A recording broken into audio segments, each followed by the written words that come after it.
Auburn football is a month away, and it's time to make some bold predictions for the upcoming season. Let's get it. You are now listening to the War Report Podcast Network.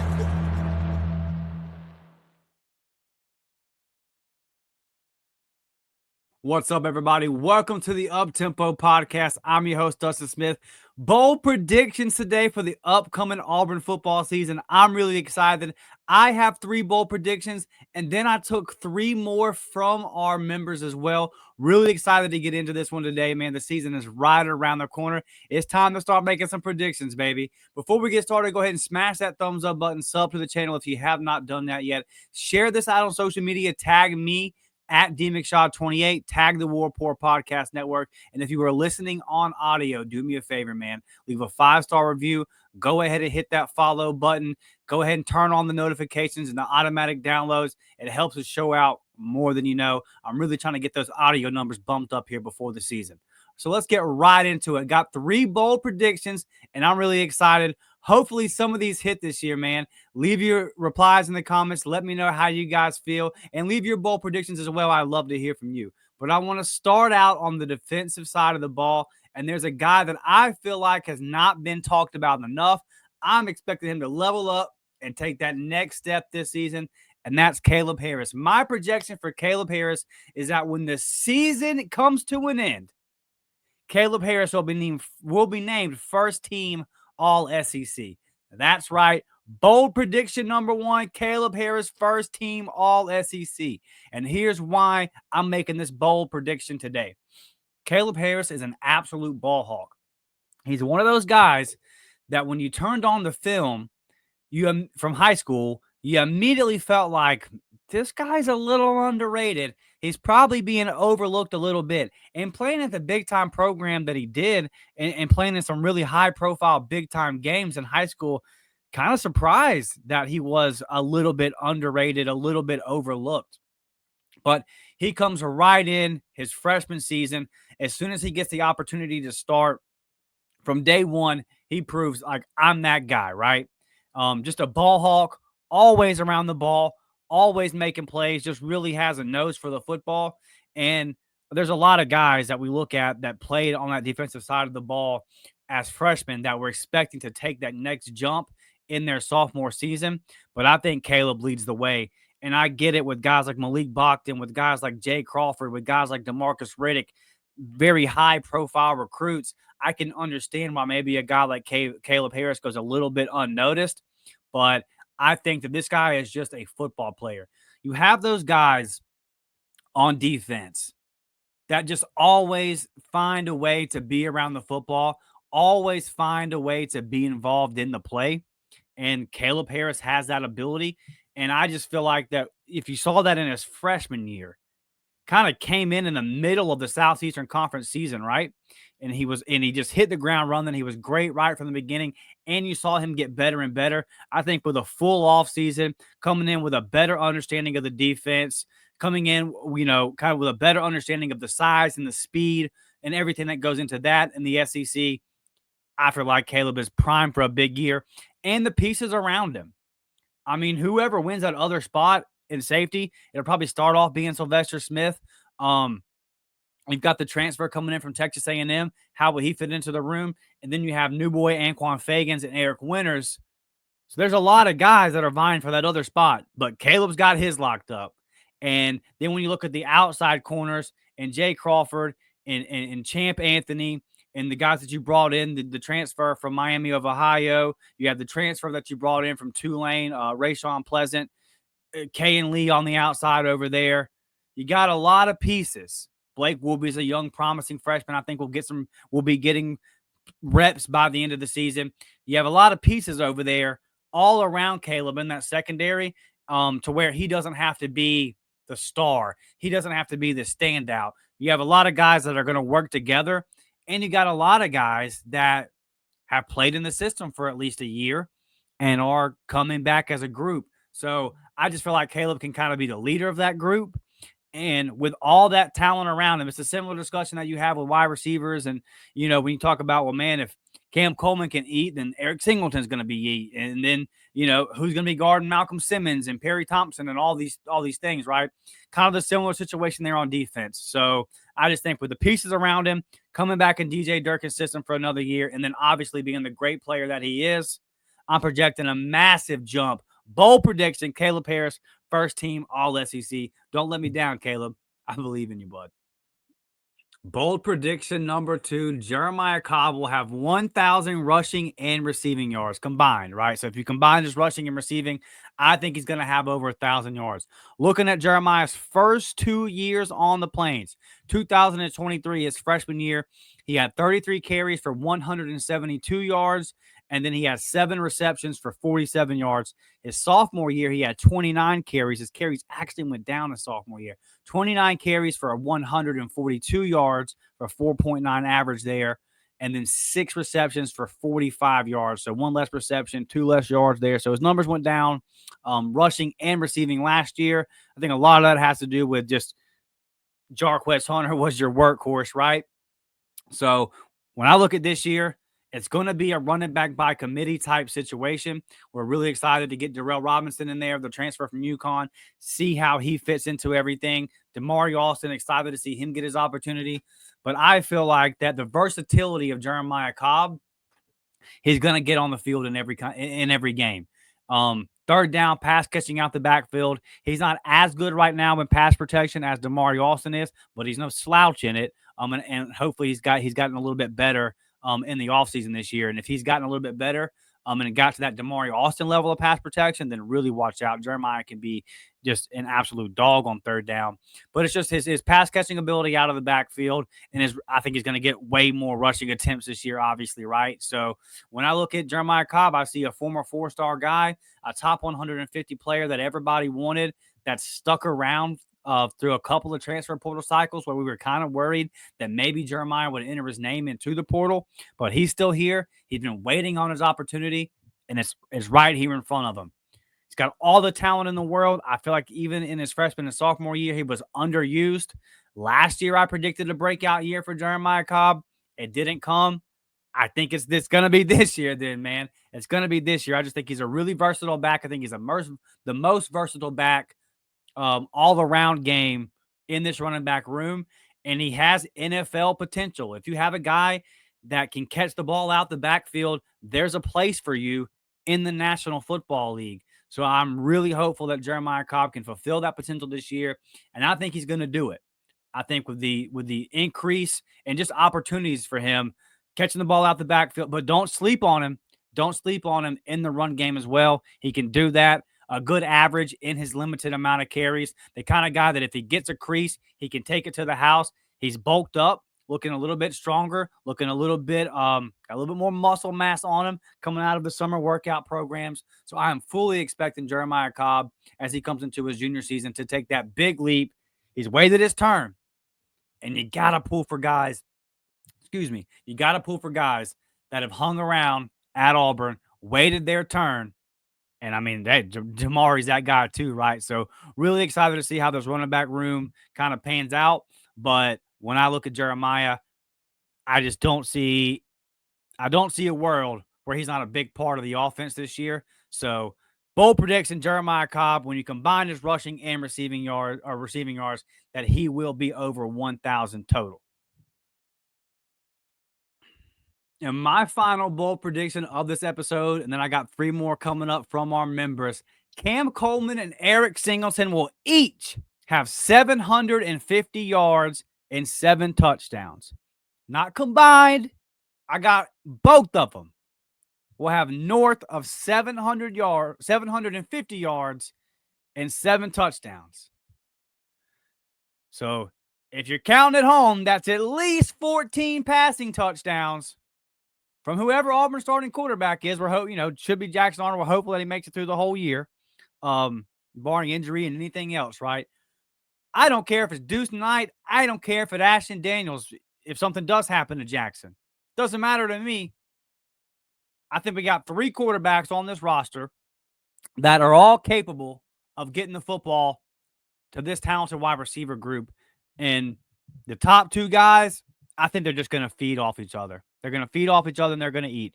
You saw what Cam Coleman was once he kind of got over that shoulder injury that he sustained in the second game versus Cal last year. And you saw what Eric Singleton was at Georgia Tech. And Georgia Tech is a very well-coached team. Their quarterback, Haynes King, last year, I think he's very solid college quarterback. I have a tons of respect for the Rambling Wreck of Georgia Tech, okay? But Eric Singleton coming over to a Hugh Freeze offense who just has a history of having receivers pop. I mean, Auburn won 5 games last year, and DeAndre Lambert-Smith came up a few yards short of 1,000. And you get that second half version of the season of Cam Coleman combined with what you've seen the first 2 years of Eric Singleton's career, and then now kind of putting him in more of a pass happy, a more wide receiver friendly type offense. And even though Eric Singleton was very productive at Georgia Tech, he was the guy, right? And he'll probably be the guy at Auburn, but that's a debate. Like maybe Cam Coleman's the guy, you know? We think this could be a one and done type year for Eric Singleton. The reports of him running a sub 4.3 in that 4.2 range for the 40-yard dash, really dynamic. I was running the audio and the cameras and everything for Mike G when he sat down with Hugh Freeze at SEC Media Day, and boy, Hugh's face just lit up when he talked about Eric Singleton. You know, he said there's a lot of ways I can line Eric Singleton up, and there's a lot of things that I can do with him. So that versatility of having a guy that you can move inside, move outside, just kind of look at the weapons down the list, Malcolm, Perry, Horatio Fields, all these guys. You're really going to stress out defensive coordinators. They're going to have to decide. You can't guard everybody. You can't double everybody. You're going to have to double somebody. And if Eric Singleton's eating and you decide to double Eric Singleton, well, then all of a sudden you have a first-round talent in Cam Coleman out there that you're going to have to account for as well, and you're leaving in single coverage and vice versa, right? So really, you get productive quarterback play, you get a productive offensive line that's able to give your quarterback time. There's no reason why this should not happen. And then you kind of have to ask yourself the question, if this does happen, how is Auburn not in line to win a lot of games? Like, if this happens, there's no way that Auburn's not winning at least 8, 9, 10 ball games, right? So I look at all the talent in this wide receiver room. I look at the talent in this offensive line, and if the quarterback's just got to be serviceable. Jackson Arnold doesn't have to be a star. He's got to protect the football, and he's got to get it to these guys. And if these guys stay healthy for a full season, I am predicting a massive year, and a year that we have not seen as Auburn fans in a long time, maybe ever, as far as top-level wide receiver production. These guys have been getting hyped up all year, so it's time to put pen to paper. It's time to put money where your mouth is, and I'm making the bold prediction right here. Cam Coleman, Eric Singleton, both of them going for plus 750 yards. Both of them will have at least 7 touchdowns. Let's go. If they make that happen, man, Auburn's going to be winning a lot of football games and putting a lot of points on the scoreboard. We are about to get into the second segment of the episode, and that's going to feature some questions for our members. So how do you become a part of this? $3.99 a month will get you into the JV squad. $5.99 a month will get you into the varsity squad. You see it right here on the screen. If you're listening on audio, JV squad gets you members-only live chat, game day group chat, priority reply to comments, early access to videos just like this one, exclusive gifts. The varsity squad gets you all of that, recruiting update videos, gameplay with me on the Xbox, PlayStation. If we got a cross-play situation going on, I'm an Xbox guy myself, but EA College Football 26 is cross-play, so if you are a PlayStation and you want to get on there, we can make that happen, man. And then discounted merchandise on the warreportshop.com. Go over there today, get you an up-tempo t-shirt. It helps us out a ton. If you're listening on audio and you still want to help the podcast out, financially support, come over to YouTube. Go ahead and sign up for these memberships today, man. Did a live show this weekend, members only. The new goal is to do a members only live show at least once a week. Had a lot of fun just kind of getting there. It's more of like a loose setting, just kind of talking to you guys about anything and everything and just kind of answering you guys' questions. So really had a lot of fun doing that. Going to do that throughout the season and got some other stuff that I'm working on that will be members only exclusive content as we roll through the season here, man. So fired up for what we continue to bring to the memberships. It's a good time. And thank you to all of you guys that support us. We will be going on to the road this year, going to a lot of the Auburn games. And then also, y'all know that we attacked the recruiting hard on Friday nights. So, and some of these guys that are committed to Auburn right now are a little bit farther away than these last couple of years. So, going to be a little bit more travel on your boys. So, man, anything that you can do to help financially, we greatly appreciate it. And if you're listening and you want to leave a super chat in the comments or super thanks and all those kind of things, it helps out as well. So, cannot thank you guys enough. And let's get to those member bold predictions. And what I'm going to do is kind of like the guy, my guy Josh Pate does over on the Josh Pate College Football Show. I'm going to bring it up, and then I'm going to give you a boldness scale on a scale of 1 to 10. I'll tell you how bold I think it is. We got 3 of them. Coming up first, let's start with the one that I think is the least bold, and we'll work our way up. Brett Moran, my guy Brett, been a long-time supporter. Appreciate you, Brett. Says Auburn beats both arch rivals at home this year. So obviously that is Georgia and Alabama. Auburn has not done that since 2017. Brett, on a scale of 1 to 10, I give this one a 9. I'm going to give it a 9. I can see it happening. Auburn has played the last time that this happened 2 years ago, Hugh Freeze's first year. Auburn definitely left Bama off the hook, and you have Georgia right where you wanted them as well, right? For me, as I've stated a million times this summer, I have to see it to believe it. I think Auburn's goal should be splitting these. I mean, Auburn's goal should be winning both of these games. But if Auburn splits these games, I think that would be tremendous for Hugh Freeze just to beat one of these teams at home. That would be a really fun afternoon either way. I think the thing that puts this at a 9 for me is that it's Auburn beating Georgia. It just feels impossible right now. It just Auburn hasn't done it in so long, and it really feels like it's even longer than 2017 when you factor in just how lopsided it's been over like the last 20 years. I mean, they just beat us into submission. So if this happens, Brett, if Hugh Freeze is able to get both of these wins at home, man, you got to feel like as long as Auburn doesn't lose to teams that shouldn't be losing to on the schedule, that Auburn would be definitely knocking on the door of a playoff push, because these should be, if Alabama and Georgia hold their end of the bargain, these would be 2 marquee wins.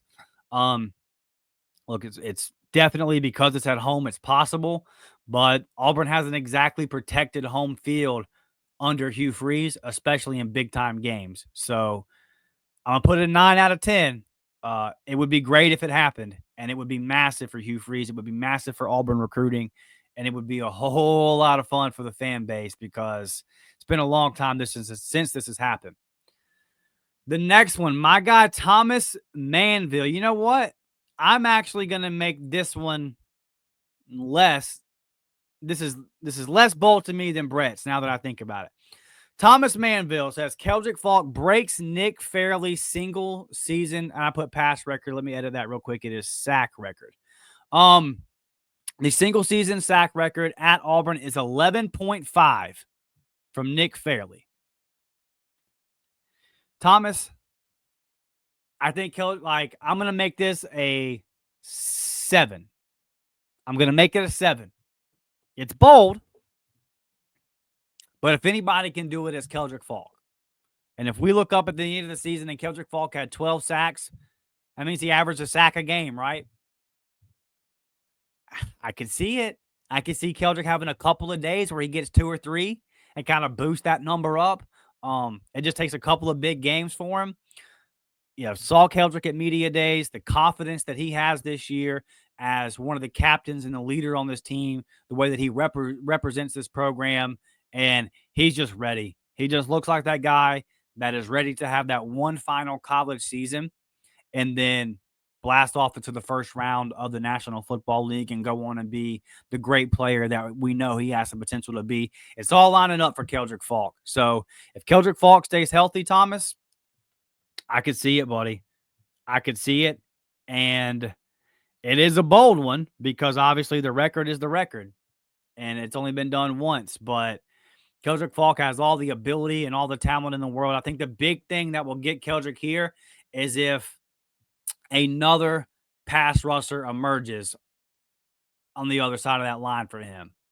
If K'Ron Crawford can take that next step, if a Jamonte Waller or a Morris Williams, if one of those other guys can take that next step and force offenses to game plan for them instead of just doubling Keldric all the time, then man, if that becomes the case, if some of those other guys can chip in, and even with just 5, 6, 7 sacks, if they can just be formidable to where the other teams have to game plan for them and have to account for them, then you can see a guy like Keldric really, really eat.